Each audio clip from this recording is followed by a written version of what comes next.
Jai Hind learners, this is Preeti Singh, Assistant Professor in Faculty of Journalism, Swami Vivekanand Subharati University, Meerut. By this audio video lecture, today we will discuss about production personnel for the documentary film. It is a part of the subject documentary production. Production department is an essential department in any television station. किसी भी television station का production department जो है वो बहुत essential part होता है, चाहे हम फिल्म के बारे में बात करें, डॉक्यूमेंट्री फिल्म के बारे में बात करें। It is often headed by man and women who are talented and are professionals in various fields in film production. इसको कोई भी हेड कर सकता है, वो महिला भी हो सकती है, पुरुष भी हो सकता है, बशर्ते कि वो विभिन्न क्षेत्रों में टैलेंटेड होना चाहिए और प्रोफेशनल होना चाहिए।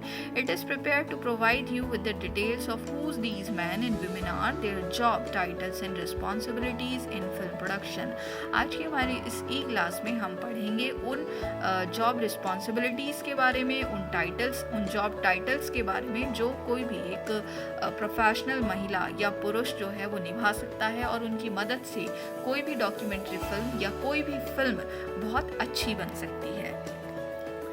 Production personnel in film production. The production personnel refer to the people charged with the responsibilities of producing the film. Basically, जो production personnel हम किसको कहते हैं, वो व्यक्ति जिसके ऊपर रिस्पॉन्सिबिलिटी होती है फिल्म को प्रोड्यूस करने की, यानी कि फिल्म को बनाने की। बेसिकली हम इसको टू पार्ट्स में, यानी कि टू कैटेगरीज में हम इसको डिवाइड करते हैं।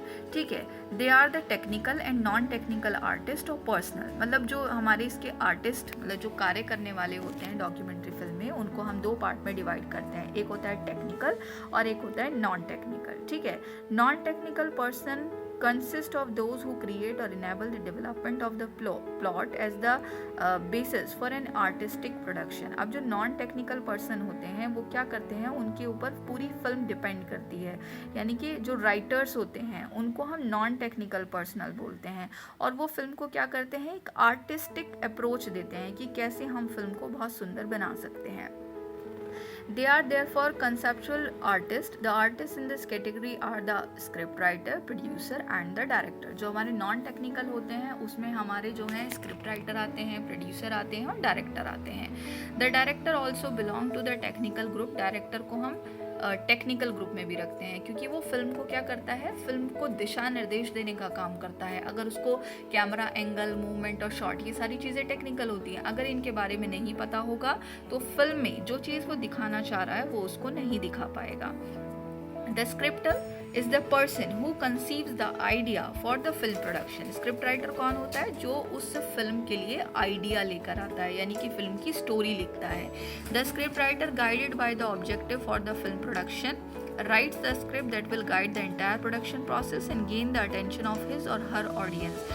स्क्रिप्ट राइटर की ड्यूटी होती है कि वो बहुत अच्छी सी स्टोरी लिखे ताकि वो जो अपनी ऑडियंस है उसकी अटेंशन को गेन कर सके, और जो राइटर होता है उसी के ऊपर पूरी प्रोडक्शन की प्रक्रिया जो है वो डिपेंड करती है। जब तक आपके पास किसी फिल्म की स्टोरी नहीं होगी तब तक आप उस फिल्म को नहीं बना पाएंगे, और फिल्म की स्टोरी कौन लिखता है, स्क्रिप्ट राइटर लिखता है। सेकेंड आता है हमारा नॉन टेक्निकल में producer. The producer is responsible for the business and financial aspect of the film. Producer जो है वो फिल्म की फाइनेंशियल कंडीशंस को देखता है और फिल्म कितना बिजनेस करेगी उसको देखता है। But in recent times the producer is often responsible for the entire organisation of the film, including selecting the script, sourcing for fund for the production and choosing the director, crew and cast. अब अगर हम पिछले मतलब कुछ सालों पहले की बात करते हैं तो जो प्रोड्यूसर होते हैं वो पूरी की पूरी फिल्म को लेकर वो रिस्पॉन्सिबिलिटी उन्हीं की होती है, स्क्रिप्ट राइटिंग से लेकर फंड की और प्रोडक्शन से लेकर डायरेक्टर की, क्रू मेंबर्स की, हर किसी की रिस्पॉन्सिबिलिटी उसी के ऊपर होती है। From all indications a producer is normally regarded as the owner of the production, be it feature, documentary or any other type of film production. किसी भी फिल्म का प्रोडक्शन हो, चाहे वो डॉक्यूमेंट्री हो, फीचर फिल्म हो, शॉर्ट फिल्म हो, सभी जो है वो प्रोड्यूसर देखता है। He is responsible for everything about the production starting from day one to the final stage. पहले दिन से लेकर आखिरी दिन तक सारी रिस्पॉन्सिबिलिटी प्रोड्यूसर के ऊपर होती है, और प्रोड्यूसर जो है वो हमारा एक नॉन टेक्निकल पर्सन होता है, टेक्निकल भी हो सकता है आज के समय में। The director, as has been mentioned, belongs to both technical and non-technical groups. जैसे कि अभी हमने बात की थी, डायरेक्टर टेक्निकल में भी आ सकता है और नॉन टेक्निकल में भी आ सकता है.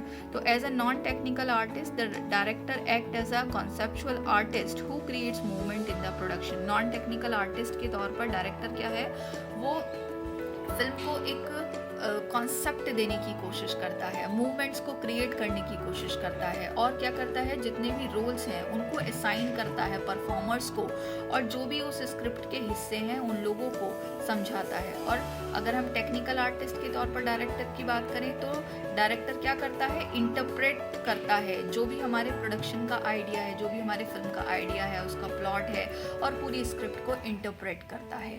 तो डायरेक्टर जो है वो हमारा नॉन टेक्निकल पर्सन भी होता है और टेक्निकल पर्सन भी होता है. In summary, the major functions of non-technical artists include production, planning, performance, supervision, production, monitoring, product publicity and promotion as well as presentation. तो ये सारी चीज़ें आपकी नॉन टेक्निकल में आती हैं. अब बात करते हैं टेक्निकल की. The technical crew members include the scene designer. Scene designer भी टेक्निकल होते हैं. Lighting, sound specialist, cameraman, makeup artist, wardrobe manager, talent, और जो भी प्रोडक्शन के असिस्टेंट होंगे उन सबको हम टेक्निकल मेंबर्स में रखते हैं. टैलेंट से यहाँ पर मतलब है जो भी हमारे कैरेक्टर्स हैं उस फिल्म के, उस शॉर्ट फिल्म के, उस फीचर फिल्म के या डॉक्यूमेंट्री फिल्म के. सबसे पहले आता है हमारा सीन डिज़ाइनर, जो टेक्निकल पर्सन होता है, यानी कि जो भी हम फिल्म में सीन दिखाना जा रहे हैं उस सीन में कौन सी चीज़ कहाँ पर सेट होगी, वो सब सीन डिज़ाइनर का काम होता है. तो ये उसकी रिस्पॉन्सिबिलिटी होती है कि वो शॉट शुरू होने से पहले वहाँ की जो लाइटिंग है, वहाँ की जो साउंड है, वहाँ पर जो इक्विपमेंट इस्तेमाल किए जाने हैं, माइक्रोफोन कहाँ लगना है, कैमरा कहाँ लगना है, साउंड सिस्टम कैसे लगना है, वो सारी चीज़ें सीन डिज़ाइनर मैनेज करता है. The cameraman related with the light and sound specialist in the selection of cameras and other gadget that will help in the shooting of the film. साथ में कैमरामैन और जो साउंड स्पेशलिस्ट होते हैं उनका भी कार्य होता है कि वो सारे गैजेट्स को कहाँ कहाँ स्थापित करना है और फिल्म की शूटिंग किस तरीके से होनी है, इन सारी चीज़ों का ध्यान रखें. अब बात करते हैं मेकअप आर्टिस्ट की. बात करते हैं मेकअप आर्टिस्ट और वार्डरोब मैनेजर की. मेकअप जो बॉलीवुड हीरो हीरोइंस इतने सुंदर लगते हैं उनका मेकअप ही होता है. तो मेकअप भी एक बहुत अच्छा व्यक्ति होना चाहिए. अब जैसे मैं एग्जांपल के तौर पर बुल्स आई फिल्म की बात करती हूँ. बुल्स आई फिल्म का कॉन्सेप्ट बहुत अच्छा था, शूटिंग भी हम कहें तो ठीक थी, बट उसमें मेकअप अच्छा नहीं था. तापसी पन्नू और जो सेकेंड हीरोइन थी उनका मेकअप नहीं शो हो रहा था कि वो इतने बूढ़े हैं, जबकि अमिताभ बच्चन का कितना अच्छा मेकअप हो रखा था. तो फिल्म की जो स्टोरी है वो कई बार उसके मेकअप की वजह से भी सक्सेसफुल और अनसक्सेसफुल हो जाती है. और जो वार्डरोब मैनेजर होता है, यानी कि हीरो कौन से कपड़े पहनेगा, किस कलर के कपड़े पहनेगा, क्या उसका स्टाइल होगा, ये सब वार्डरोब मैनेजर का काम होता है. ठीक है. टैलेंट रेफर्स, जैसे कि मैंने आपको शुरुआत में ही बताया था, टैलेंट का मतलब है एक्टर, एक्ट्रेस और जो भी उस फिल्म में स्टार, जो भी मतलब जो भी कैरेक्टर्स उस फिल्म में हैं वो कौन कौन होंगे, उसको हम टैलेंट से डिनोट करते हैं. They are the ones who pass direct message and convey the theme of the film to the audience. और टैलेंट ही वो व्यक्ति होता है जो डायरेक्टर का मैसेज कन्वे करता है, फिल्म की थीम को कन्वे करता है ऑडियंस के ऊपर. और ये बात आप बहुत अच्छी तरीके से जानते हैं कि फिल्म के हीरो हीरोइन कई बार फिल्म को हिट कर देते हैं. एग्जाम्पल के तौर पर सलमान खान की बात करें, कई बार उनकी फिल्म में स्टोरी वो अपीलिंग स्टोरी नहीं होती है, बट फिर भी ब्रांडिंग सलमान खान की इतनी अच्छी है कि लोग उनकी फिल्म को देखने जाते हैं. राइट. अब बात करते हैं problems associated with documentary film production. Documentary film production में आपको किस किस तरीके की प्रॉब्लम्स का सामना करना पड़ सकता है. ठीक है. या कोई फीचर फिल्म में या फिर किसी शॉर्ट फिल्म में. तो उसमें सबसे पहले हमारी प्रॉब्लम आती है लाइटिंग की, क्योंकि जब हम शूट कर रहे होते हैं, कई बार हम इंडोर शूट कर रहे हैं, कई बार हम आउटडोर शूट कर रहे हैं. आउटडोर में कई बार धूप बहुत तेज़ होती है तो फेस बर्न करने लग जाता है, हमें उसको भी मैनेज करना है. कई बार सीन के कितने सारे टेक हो गए तो आप लाइटिंग जो है वो आपकी सेम होनी चाहिए. अब पता चल रहा है कि शूटिंग का टाइम नहीं मिला आपको, आप रात की शूटिंग दिन में कर रहे हो या दिन की शूटिंग रात में कर रहे हो, तो आपको सेम वही लाइट चाहिए. ठीक है. कई बार जो सीरियल की शूटिंग होती है वो रात भर चलती है, लेकिन उसकी लाइटिंग इतनी अच्छी होती है कि आपको लगता है कि शूट दिन में ही हो रहा है. आप उसमें डिफरेंस नहीं कर पाते कि शूट दिन में हुआ है या रात को हुआ है, ठीक है। सारे जो लोग होते हैं वो ज़रूरी नहीं है कि दिन के समय फ्री हों, शूटिंग रात में भी होती है, बट हम लोगों को इतना नहीं पता चल पाता है। तो लाइटिंग जो है वो बहुत इम्पॉर्टेंट रोल है। तो लाइटिंग को लेकर कई बार प्रॉब्लम्स आती हैं और आपको लाइटिंग के लिए किसी प्रोफेशनल को हायर करना होता है जिसको इसके बारे में पूरी नॉलेज हो। There is need to provide adequate lighting equipment अच्छे होने चाहिए। कई बार पावर फेलियर की प्रॉब्लम भी हो जाती है, इलेक्ट्रिसिटी की प्रॉब्लम हो जाती है, तो आपको अलग से एक जनरेटर की व्यवस्था या आपको इन्वर्टर की व्यवस्था जो है वो करनी पड़ेगी। Personnel in documentary as refer to the talent available for production. Personnel हम किसको बोलते हैं? जो भी टैलेंट हम अपनी प्रोडक्शन फिल्म में ले रहे हैं, जिस भी व्यक्ति को, चाहे वो क्रू मेंबर है, चाहे वो टेक्निकल है, चाहे वो नॉन टेक्निकल है, तो अगर जो है आपका टेक्निकल और नॉन टेक्निकल पर्सन अच्छे नहीं होंगे तो क्या है, आपकी फिल्म में प्रॉब्लम आ सकती है। टेक्निकल और नॉन टेक्निकल की बात हम कर चुके हैं कि कौन कौन टेक्निकल होते हैं और कौन नॉन टेक्निकल होते हैं। आउटसाइड सर्विस प्रॉब्लम, अब कुछ डिफरेंट प्रॉब्लम्स भी होती हैं। This problem may arise when the need to obtain certain services arises. There may be a need to obtain such services as editing, shooting, sound recording and track projecting facilities. कई बार आपको editing, shooting और sound recorded से related problems भी face करनी पड़ती हैं। तो फिल्म आपने रिकॉर्ड कर ली, बहुत अच्छी शूट की है, लेकिन एडिटर को एडिटिंग ही नहीं आती, ठीक है, उसने आपकी फिल्म अच्छे से एडिट नहीं की, कोई सीन कहीं का कहीं लगा दिया, तो देखो फिल्म तो ऑब्वियस सी बात है ना कि फिल्म सक्सेसफुल नहीं हो पाएगी। तो इस तरह की प्रॉब्लम्स भी आपको कई बार फेस करनी पड़ती हैं। अब बात करते हैं कॉस्ट्यूम की। As a producer there may be a need to obtain or design the necessary costume for the talents.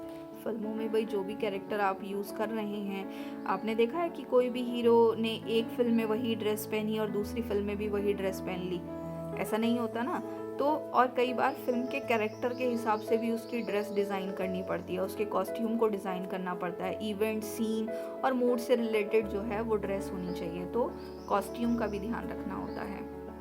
आता है next, library materials. There are times when one may experience scarcity of books or tapes needed for the successful execution of the production. It is therefore advisable to include this when embarking on the pre-production research. जब हम किसी film का निर्माण करने जा रहे हैं तो हमें उस फिल्म के लिए रिसर्च भी करनी पड़ती है।